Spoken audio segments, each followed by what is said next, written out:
நம்ம ஏசப்பா அன்புள்ளவர், இரக்கமுள்ளவர்னு நம்ம எல்லாருக்கும் தெரியும். ஆனா வெளிப்படுத்தின விசேஷம் 2ஆம் அதிகாரத்துல தியத்திரா சபைக்கு அக்னி ஜுவாலை போன்ற கண்களும் பிரகாசமான வெண்கலம் போன்ற பாதங்களும் உள்ளவர்னு ஏசப்பா தன்னை வெளிப்படுத்துறாருங்க. அக்னி ஜுவாலை போன்ற கண்கள்லாம் என்ன? நம்ம என்ன பண்ணாலும் அவர் பார்த்துக்கிட்டே இருக்கிறாரு.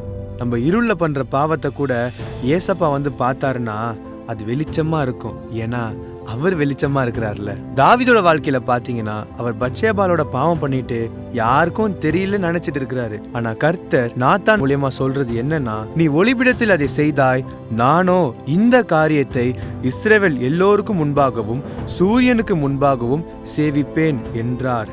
தாவீது யாருக்கும் தெரியாம மறைமுகமா பாவம் பண்ணிட்டாரு.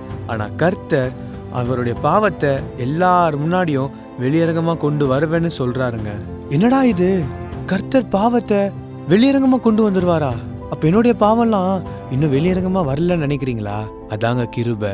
இந்த கிருபைய நம்ம அசட்டை பண்ணக்கூடாது. ஏன்னா தாவீது மனம் திரும்பின பிறகு அவர் உணர்ந்துட்டாரு. அதான் அவர் சங்கீதம் 139 எழுதும் போது, உம்முடைய ஆவிக்கு மறைவாக எங்கே போவேன், உம்முடைய சமூகத்தை விட்டு எங்கே ஓடுவேன்?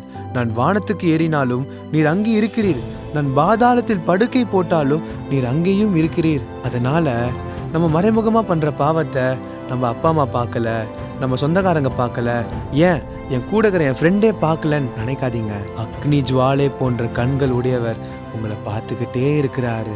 இன்னும் என் பாவம் யாருக்கும் தெரியலன்னு சொல்லி அசட்டை பண்ணாதீங்க. ஏன்னா பிரசங்கி 12:14 என்ன சொல்லுதுன்னா, ஒவ்வொரு கிரியையையும் அந்த ரகமான ஒவ்வொரு காரியத்தையும் நன்மையானாலும் தீமையானாலும் தேவன் நியாயத்திலே கொண்டு வருவாருன்னு போட்டிருக்குங்க.